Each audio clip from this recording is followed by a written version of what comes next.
الحمد لله نحمده ونستعينه ونستغفره ونؤمن به ونتوكل عليه ونعوذ بالله من شرور أنفسنا ومن سيئات أعمالنا من يهده الله فلا مضل له ومن يضلل فلا هادي له ونشهد أن لا إله إلا الله وحده لا شريك له ونشهد أن سيدنا ومولانا محمدا عبده ورسوله أما بعد فأعوذ بالله من الشيطان الرجيم بسم الله الرحمن الرحيم والذين لا يدعون مع الله إلها آخر يا رب صل وسلم دائما أبدا على حبيبك خير الخلق كلهم والحبيب الذي ترجى شفاعته لكل هول من الأهوال مقتحم اللهم صل على محمد وعلى آل محمد كما صليت على إبراهيم وعلى آل إبراهيم إنك حميد مجيد اللهم بارك على محمد وعلى آل محمد كما باركت على إبراهيم وعلى آل إبراهيم إنك حميد مجيد۔ اللہ رب العزت نے سورۃ الفرقان کے آخری رکوع میں عباد الرحمن کی صفات کو بیان فرمایا ہے۔ عباد الرحمن یعنی اللہ کے وہ بندے جو اللہ ہی کی عبادت کرتے ہیں اور اللہ ہی کی خوشنودی کی خاطر اللہ کے رسول صلی اللہ علیہ وسلم کی سنت کے مطابق اپنی زندگی گزار رہے ہیں۔ شریعت اوامر اور نواہی کا مجموعہ ہے۔ اوامر مامورات، نواہی منہیات۔ اوامر سے مراد ہیں وہ کام جو کرنے ہیں، وہ باتیں جو کہنی ہیں۔ نواہی سے مراد وہ کام جو نہیں کرنے، وہ باتیں جو نہیں کہنی۔ اچھا، اسی طرح پہلے 5 صفات وہ بیان فرمائی ہیں کہ جو یہ کام کرتے ہیں۔ وعباد الرحمن الذین یمشون علی الارض ہونا واذا خاطبهم الجاہلون قالوا سلاما والذین یبیتون لربهم سجدا وقیاما والذین یقولون ربنا اصرف عنا عذاب جہنم انہا ساءت مستقرا ومقاما۔ تو یہ صفات وہ ہیں کہ وہ اللہ کی زمین پر پستی سے چلتے ہیں، جاہل سے گفتگو ہو، ضدی سے ہو تو سلام کہہ کے آگے گزرتے ہیں، اللہ سے دعائیں مانگتے ہیں۔ اب یہ بتایا جا رہا ہے کہ وہ کون سے کام ہیں جو نہیں کرتے، یعنی ان کی وہ صفات اسی عمدہ ہیں کہ کرنے والے کام کرتے ہیں، نہ کرنے والے کام نہیں کرتے۔ کون سے کام نہیں کرتے؟ والذین لا يدعون مع اللہ الہا آخر، اللہ کے ساتھ کسی اور کو پکارتے نہیں، اللہ کی ذات، اللہ کی صفات میں کسی کو شریک ٹھہراتے نہیں، شرک ہرگز نہیں کرتے۔ شرک ایک ایسا جرم ہے ناقابل معافی ہے، ایک ایسا جرم ہے کہ جس کی معافی کی کوئی گنجائش نہیں ہے۔ اللہ تعالیٰ نے بار بار اس بات کو قرآن کریم کے اندر ذکر فرمایا ہے۔ سورۃ النساء آیت نمبر 49 فرمایا وَمَن یشرک باللہ فقد افتری اسما عظیما، جو شخص شرک کرتا ہے وہ گویا اللہ تعالیٰ پر بہت بڑا بہتان باندھتا ہے، بہت بڑا جھوٹ بولتا ہے، اللہ کے مد مقابل کسی کو خدا بنا لیتا ہے۔ سورۃ النساء آیت نمبر 116 ان اللہ لا یغفر ان یشرک بہ ویغفر ما دون ذلک لمن یشاء ومن یشرک باللہ فقد ضل ضلالا بعیدا۔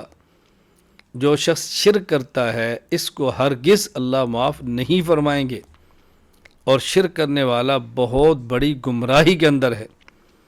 سورۃ المائدہ آیت نمبر 72 انہ من یشرک باللہ فقد حرم اللہ علیہ الجنہ ومأواہ النار۔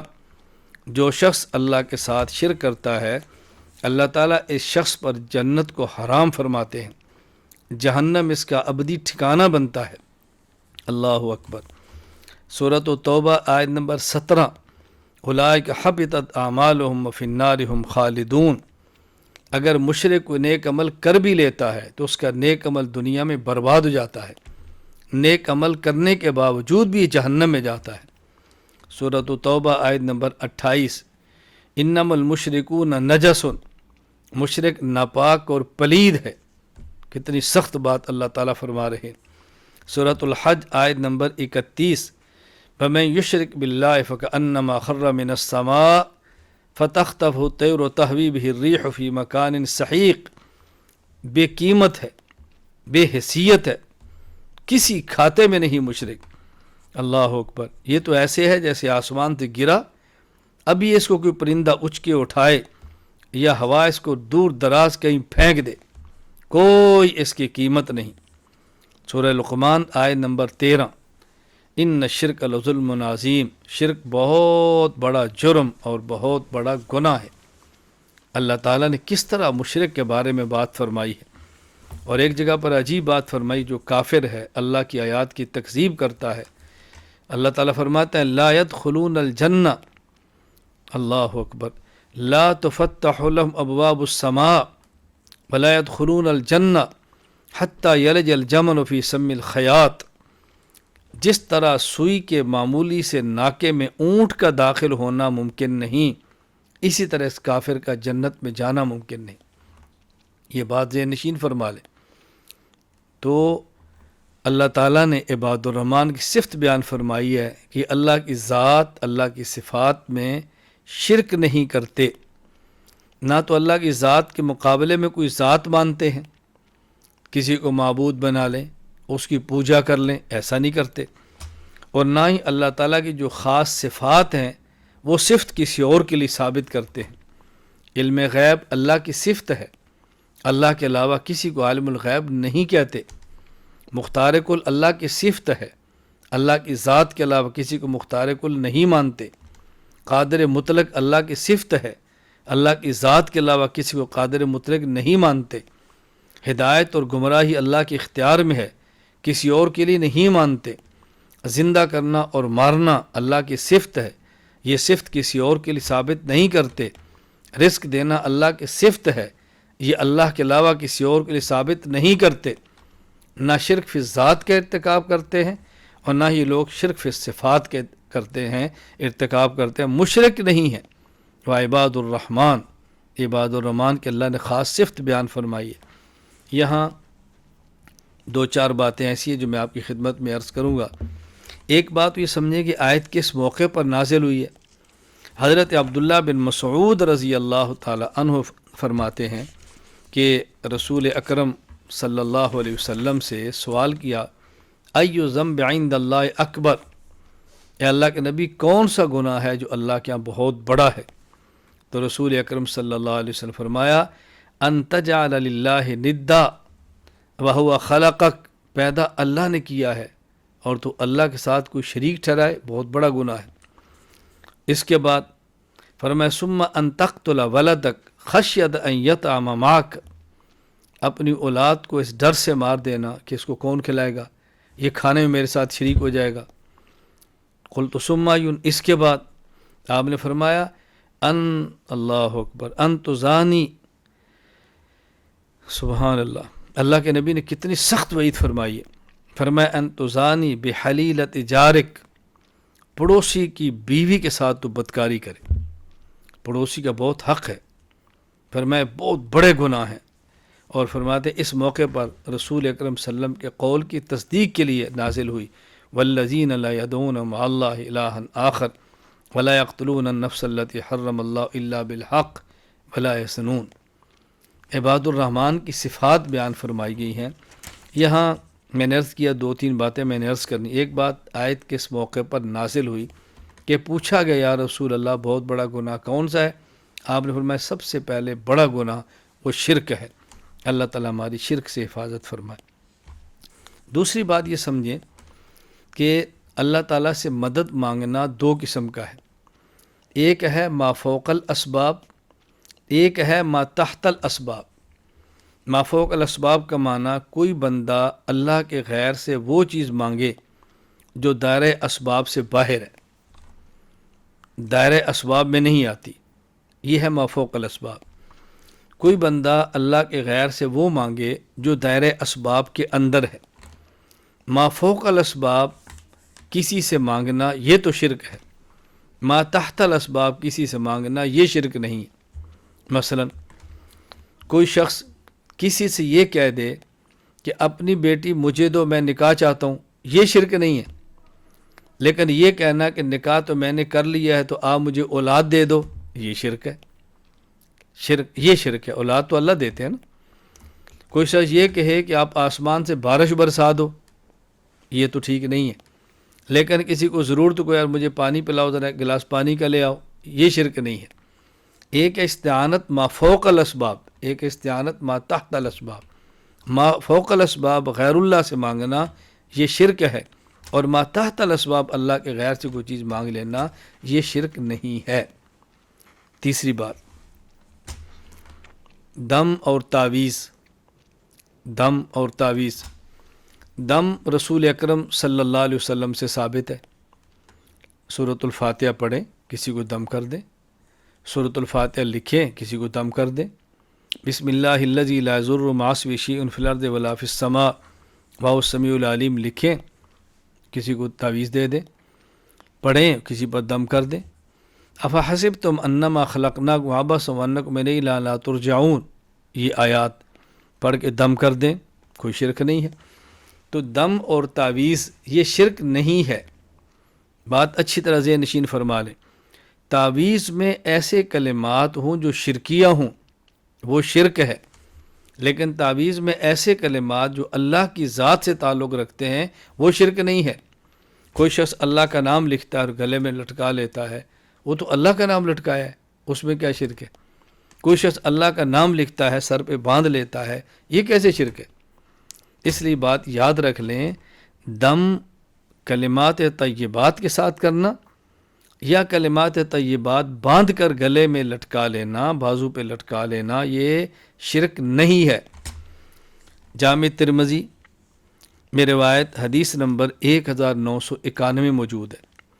حضرت ابو خزامہ رضی اللہ تعالیٰ، حضرت ابو خزامہ اپنے والد سے نقل کرتے ہیں کہ میرے والد نے رسول اکرم صلی اللہ علیہ وسلم سے پوچھا، میرے والد نے کہا یا رسول اللہ کے نبی سے پوچھا، یا رسول اللہ ارأیت رقن، اے نبی آپ بتائیں کہ تعویذ نسترقیہا جو ہم حاصل کرتے ہیں، رقیہ تعویذ، یا بدواء نتداوی بہ ہم جو دوا لیتے ہیں، ٹیبلٹ دوا جو لیتے ہیں وہ، بتقات نتقیہا اور اسی طرح ڈھال ہے جس کے لیے ہم دشمن کی تلوار سے بچتے ہیں، اس کی کیا حیثیت ہے؟ اللہ حل ترد من قدر اللہ شیئا، کیا یہ اللہ کی تقدیر سے بندے کو بچا سکتی ہیں؟ بندے کی تقدیر میں بیماری ہے تو آپ دوا کھائیں تو وہ بیماری کو ختم کر دے گی۔ بندے کے مقدر میں دوا ہے، بیماری ہے تو کیا ہم دم کریں تو ختم ہو جائے گی؟ بندے کے مقدر میں قتل لکھا ہے تو ڈھال کیا اس کو بچا سکتی ہے؟ اللہ کے نبی کیا یہ تقدیر سے نکال سکتی ہیں؟ تو رسول اکرم صلی اللہ علیہ وسلم نے کتنا پیارا جواب فرمایا، فرمایا ہی من قدر اللہ، یہ اللہ کی تقدیر سے بچاتی نہیں ہے، جو تقدیر میں لکھا ہوتا ہے ان کے ذریعے وہی ملتا ہے۔ یعنی مقدر میں صحت لکھی تھی اور دوا کے ذریعے تھی، آپ نے کھائی اور مل گئی۔ مقدر میں بچنا لکھا تھا، ڈھال کے ذریعے بچ گئے۔ مقدر میں صحت لکھی تھی، شفا تعویذ سے مل گئی۔ تو فرمایا تقدیر سے نکالتے نہیں ہیں، بلکہ جو تقدیر میں لکھا ہوتا ہے وہ انہی کے ذریعے مل جاتا ہے۔ تو کس طرح رسول اکرم صلی اللہ علیہ وسلم سمجھا رہے؟ حضرت عمر بن خطاب رضی اللہ تعالیٰ عنہ مدینہ منورہ سے گئے ہیں، کتنا لمبا سفر ہے۔ اب اگلے جگہ قریب پہنچ گیا، وہاں کیا ہے؟ وبا طاعون کی پھیلی ہے۔ فرمایا واپس چلو۔ تو ایک صحابی نے کہا اتفر من قدر اللہ، آپ اللہ کی تقدیر سے دوڑ رہے ہیں؟ فرماتا ہے نعم من قدر اللہ الی قدر اللہ، میں تقدیر سے تقدیر کی طرف جا رہا ہوں، کیونکہ ہمیں یہ بتایا گیا ہے کہ جہاں وبا ہو وہاں جانا نہیں ہے، اور آ جائے تو پھر دوڑنا نہیں ہے۔ میں ابھی وبا زدہ علاقے میں داخل تو نہیں ہوا نا، تو میں یہ بات سمجھا رہا ہوں کہ دم اور تعویذ یہ شرک نہیں ہے۔ یہ شرط ہے کہ دم میں بھی کلمات طیبات ہوں اور تعویذ کے اندر بھی کلمات طیبات ہوں۔ کم فہمی سے لوگ بہت زیادہ اعتراضات کر لیتے ہیں۔ مجھے ایک ساتھی نے بات پوچھی، کہا جی یہ آپ حضرات کو علماء دیوبند یا اکابر یا مشائخ یہ لوگ بسا اوقات کہتے ہیں، بلکہ اس نے یوں کہا کہ مجھے ایک شخص کے مرید تھے تو انہوں نے کہا کہ نماز کے بعد میں اپنی پیشانی پر ہاتھ رکھ کے یا قویو 11 بار پڑھتا ہوں، کیوں؟ تاکہ حافظہ تیز ہو جائے۔ تو وہ کہنے لگا کہ ہم نے اس سے پوچھا کہ تم اپنے سر پہ اور پیشانی پہ ہاتھ رکھ کے نماز کے بعد یا قویو 11 بار پڑھتے ہو، یہ کس حدیث سے ثابت ہے؟ تو اس نے کوئی ہمیں حدیث نہیں دے سکا۔ تو یہ چیزیں ایسی ہیں جو حدیث کے خلاف ہیں اور من گڑت ہیں، تو یہ نہیں کرنی چاہیے۔ تو میں نے ان سے پوچھا، میں نے کہا چلے آپ ان کو چھوڑ دیں، اگر میں آپ سے کہوں یا آپ کسی حکیم سے کہو کہ میرا حافظہ کمزور ہے تو میں کیا کروں، اور حکیم آپ سے کہے کہ آپ خمیرہ گاہو زبان جواہر عنبری کھاؤ، آپ کھا لو گے؟ کہا جی بالکل۔ میں نے کہا آپ حکیم صاحب سے کیوں نہیں پوچھتے کہ اس پر کوئی حدیث پیش کرو، کس حدیث میں لکھا ہے کہ حافظے کے لیے علاج کے طور پہ یہ خمیرہ گاؤ زبان جواہر عنبری کھانا چاہیے؟ کبھی حدیث مانگی؟ کہا جی نہیں۔ میں نے کہا پیٹ میں درد ہو، سر میں درد ہو، تکلیف ہو، بخار ہو، ڈاکٹر کہتا ہے انجیکشن لگاؤ، آپ نے کبھی کہا کس حدیث میں ہے کہ بخار کے لیے انجیکشن لگانا چاہیے؟ کبھی مانگا؟ کہا جی نہیں۔ میں نے کہا کیوں نہیں حدیث مانگتے؟ کہا جی وہ تو دوا ہے، وہ تو علاج ہے، دوا کے لیے کون سی حدیث چاہیے؟ تو میں نے کہا یہ جو آپ کو بتایا گیا ہے کہ فرض نماز کے بعد پیشانی پر ہاتھ دایاں رکھ کے 11 بار یا قویو پڑھو، تو یہ بتایا تھا کہ اس سے 11 درخت لگتے ہیں جنت میں، اس سے اللہ تعالیٰ راضی ہوتے ہیں، یہ رسول اللہ صلی اللہ علیہ وسلم کی سنت ہے، یہ بتایا گیا؟ کہا جی نہیں۔ میں نے کہا کیا بتایا؟ کہا جی اس سے حافظہ ٹھیک ہوتا ہے۔ تو میں نے کہا اس کا معنی یہ ہے کہ حافظے کا ایک علاج، حافظہ بڑھانے کا اور کمزور حافظے سے بچنے کا ایک علاج وہ خمیرہ ہے، اور ایک علاج 11 بار یا قویو ہے۔ تو جس طرح وہ علاج کے طور پر ہے، یہ بھی علاج کے طور پر ہے۔ آپ اس کے لیے حدیث نہیں مانگتے، اس کے لیے کیوں مانگتے ہیں؟ ایک روحانی علاج ہے، ایک مادی علاج ہے۔ تو علاج پر تجربہ چاہیے ہوتا ہے، علاج پر حدیث نہیں چاہیے ہوتی۔ ہاں خلاف شریعت نہ ہو، اس کے خلاف کوئی چیز نہ ہو، یہ بات بالکل ٹھیک ہے۔ بیمار ہیں اور آپ کوئی نجس چیز پی لیں، یہ تو پوچھیں گے نا یہ تو نجس تو شریعت نے منع کیا، آپ مجھے نجس کیوں چیز پہ لاتے ہو؟ کیا جواب دیں گے؟ یہ بات تو ٹھیک ہے۔ اسی طرح تعویذ ایسا جس کے اندر کلمات خبیثات ہوں، دم ایسا جس میں کلمات خبیثات ہوں اور وہ کلمات طیبات نہ ہوں، ایسا تعویذ ایسا دم جائز نہیں ہے، ہم بھی اس کو ناجائز کہتے ہیں۔ دوسری بات تو میں نے آپ کی خدمت میں عرض کیا کہ پہلی بات یہ آیت کس موقع پر نازل ہوئی ہے، دوسری بات استعانت ما فوق الاسباب اور ما تحت الاسباب میں فرق ہے، تیسری بات دم اور تعویذ یہ شرک میں داخل نہیں ہے۔ ہر بات کو آپ لوگ شرک نہ کہا کرو، یوں شرک کی مشینیں مت لگاؤ، یہ مناسب نہیں ہے۔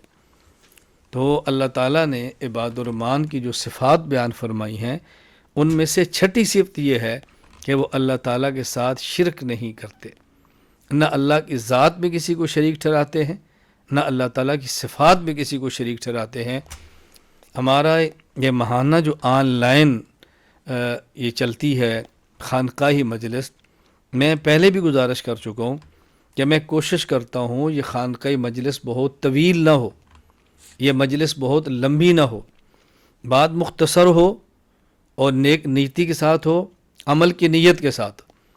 جب کوئی بات آئے ہم غور کریں کہ ہمارا اس پر عمل ہے، اللہ کا شکر ادا کریں، اور مزید اس کے اندر پختہ رہنے کی اللہ سے دعا کریں اور کوشش کریں۔